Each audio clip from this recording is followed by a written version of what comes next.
Bienvenue dans ce qui est, je crois, la sixième vidéo de la série de formations sur comment faire un caveau pour conserver ses légumes. Là, il commence à avoir trop de titres, fait que je vais pas les nommer au complet, mais j'ai créé une playlist dans le fond sur notre YouTube de communauté d'abondance. Fait que je suis allé voir la playlist, puis toutes les vidéos sont là concernant le caveau. Dans cette vidéo-ci, on va aborder, ça va être super le fun, c'est le rangement intérieur. Je dis que ça va être le fun parce qu'on commence à tomber dans le concret, parce que même si là, on va se focusser sur le rangement, c'est ça qui va nous permettre de commencer à voir quelle dimension on veut donner à notre caveau, puis tout ça, avec la forme. On va voir qu'on veut vraiment construire en fonction du rangement. Ensuite, on va voir les types de matériaux qu'on veut utiliser et pour les étagères et pour les bacs dans lesquels on va ranger les légumes. Et finalement, des petits trucs sur le rangement pour que ça soit plus facile à entretenir, à faire la rotation, puis que notre saison se passe bien, qu'on ne perde pas de légumes, puis que ça soit relativement facile d'aller jouer dans tout ça. Fait que je te souhaite un très très bon vidéo. Sors ton costume, faut que tu consommes. Si t'as pas de thune, t'es pas un homme. Faut que t'assures, faut que tu dépenses. Bon, on va commencer avec la base. C'est quoi les matériaux qu'on va utiliser pour stocker nos légumes? On va en parler plus du stockage de légumes dans notre vidéo sur comment préparer les légumes. Dans cette vidéo aussi, on va quand même commencer à aborder dans le fond un petit peu. Tu vas voir plus tard là, dans l'autre vidéo qu'on va ranger nos légumes dans le sable. Tu peux utiliser d'autres substrats un peu, mais en gros, ça va être de prendre des bacs puis de remplir ça d'un substrat puis mettre tes légumes étalés là-dedans. Donc, ces bacs-là, moi, ce que je préconise le plus, c'est du bois, parce que le bois va permettre il y a une certaine porosité, fait que ça va pouvoir respirer. Rappelle-toi que le caveau est super humide, fait que plus qu'on a des matériaux qui vont pouvoir transpirer, mieux ça va être. Après ça, dépendamment c'est quoi que tu stockes, mais le plastique peut faire la job aussi. Puis sinon, je te déconseille pas mal le métal, étant donné que c'est très humide, ça va rouiller. Puis là, quand tu vas commencer à avoir des traces de rouille avec ton sable ou ton brin de scie qui se mélange, c'est pas l'idéal. Fait que,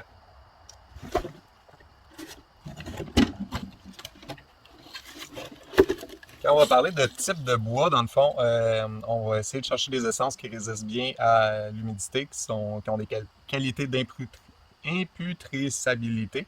Fait que moi, je te conseille beaucoup le cèdre ou la pruche.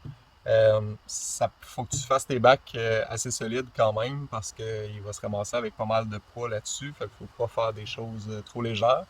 Après ça, c'est un exemple de bac que je me suis fait. J'ai laissé ici un petit peu plus haut pour pouvoir en stacker plus qu'un par-dessus puis que l'air passe. Fait que ça revient à ce que je disais tantôt, pourquoi on choisit du bois versus d'autres affaires, c'est que l'air va pouvoir passer, l'humidité sortir et rentrer.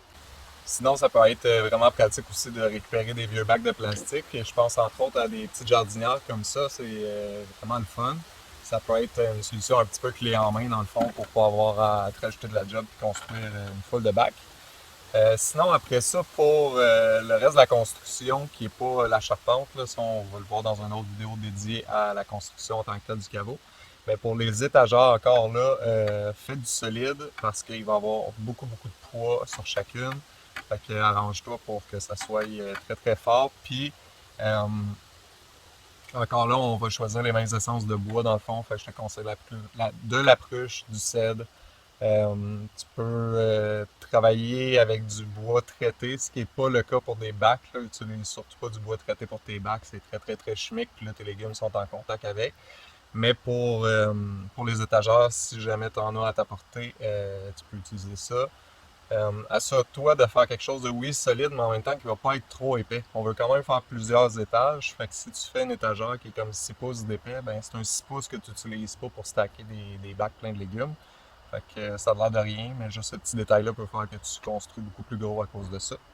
Tu vas voir dans les vidéos sur l'entretien et sur comment préparer ses légumes à la récolte qu'il y a des choses qu'il faut qu'on puisse vérifier. Mais il y a d'autres choses comme, mettons, les patates que tu n'as vraiment pas à t'en faire. C'est sûr que ça va bien se conserver. Tu n'as pas besoin de regarder pour voir si tout est beau. Fait que dans ce cas-là, tu peux utiliser des gros tonneaux comme ça aussi. Fait que si je parle de tout ça, c'est qu'il faut penser à ça, dans le fond, avant de commencer à construire parce que si tu veux utiliser des gros tonneaux comme ça, exemple, dans ton espace de rangement, quand tu planifies, il faut que tu aies de la place pour pouvoir, tu sais, une place où est-ce que tu es obligé de mettre des tablettes puis que tu peux rentrer quelque chose de 4-5 pieds d'eau comme ça.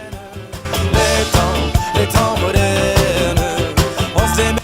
Je vais commencer la vidéo en disant qu'on voulait connaître nos besoins, dans le fond, de rangement pour pouvoir savoir comment on construit. C'est que nous autres, c'est ça qu'on voit quand on rentre dans le caveau, là, on a une paire de tablettes, puis après ça, sur le mur de gauche, il y en a une autre.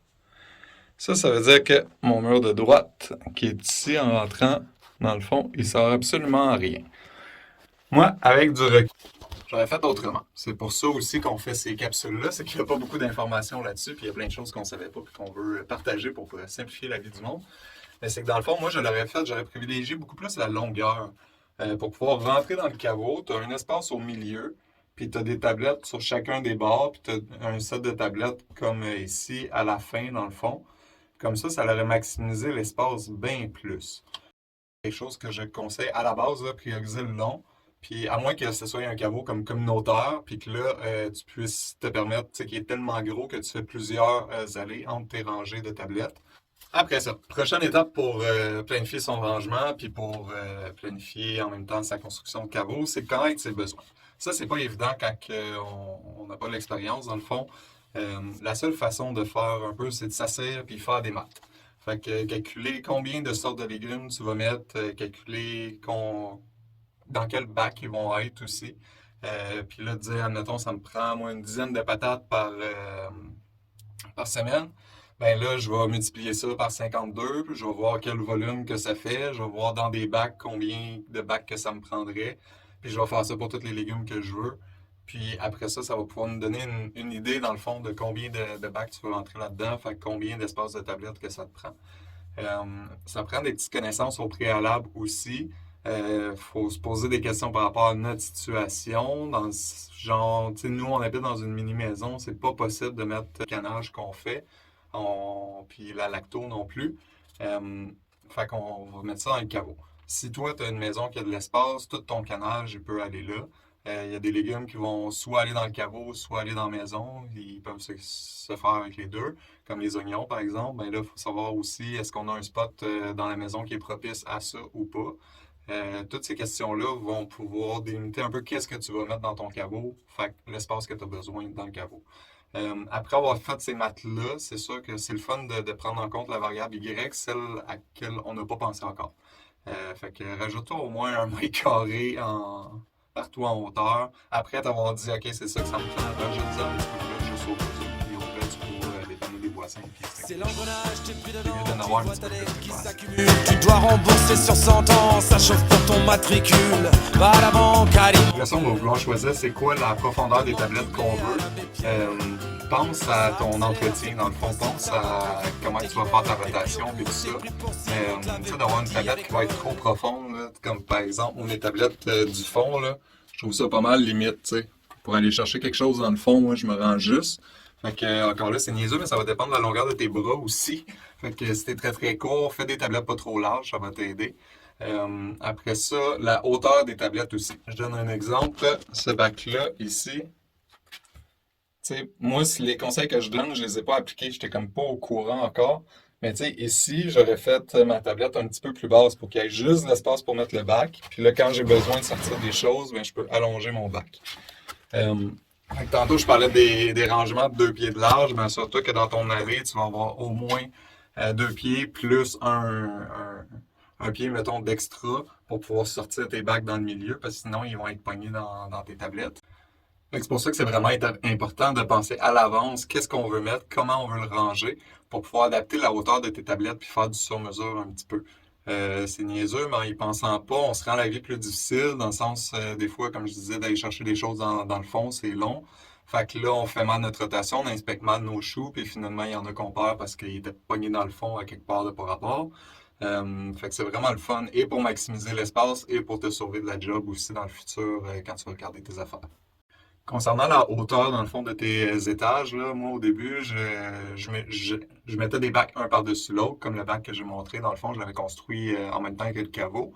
Fait que je me trouvais bien fin à vouloir superposer mes bacs. Mais honnêtement, je conseille vraiment plus de faire plus de tablettes avec des petits bacs parce que ça devient vraiment lourd, ces affaires-là. Fait que quand c'est le temps de soit changer de place, ou juste pouvoir inspecter, dans le fond, le contenu des bacs du dessous, ça devient vraiment chiant à tout déplacer puis tout ça. Euh, Dernier petit point sur le rangement, je disais calculer un espace d'extra, mais calculer aussi une place pour ranger ton substrat. C'est-à-dire quand tu vas vider tes bacs à un moment donné, tu sais, si tu commences la saison avec tous tes bacs remplis de légumes, puis de sable ou de brin de scie ou whatever ce que tu vas décider de mettre, à un moment donné, tu veux vider, puis là, c'est tough de vraiment inspecter s'il te reste des légumes dans le fond de tes bacs quand ils sont pleins de sable. Fait que tu veux vider ton sable. Fait que tu sais, d'avoir une place où est-ce que tu peux ranger quelques chaudières, puis qu'au fur et à mesure de l'hiver, tu vas pouvoir transférer. Au moins une chaudière, en fait, là, pour pouvoir vider l'équivalent d'un bac. Puis après ça, une fois que tu sais qu'il n'y a plus de légumes dedans, là, tu peux remettre ton sable dans ton bac. Fait que ça y penser dans le fond pour que ça soit pratique, peut-être pas aller chercher porter du sable dehors ou quoi que ce soit, tu peux tout faire tes affaires à l'intérieur du caveau. Oublie pas, il y a plein de légumes qu'on peut garder en laissant directement au jardin à l'automne et récolter pendant l'hiver ou au printemps prochain. Merci beaucoup de t'intéresser à tout ça, c'est vraiment le fun. J'espère que tu vas être capable de partager à ton tour aux gens autour de toi. N'hésite pas à nous laisser des commentaires, s'il te plaît, si tu as des commentaires sur la vidéo ou si tu as des choses à partager. Écris-le en dessous de la vidéo qui a rapport avec ton commentaire, dans le fond, comme ça les gens vont pouvoir suivre. Ça fait beaucoup de petites choses à savoir, dans le fond, là, mais je t'encourage à vraiment pas te décourager. Ces choses-là, on a à les apprendre juste une fois dans une vie, puis après ça, ça devient normal. D'ailleurs, tout le monde était au courant de toutes ces techniques-là avant.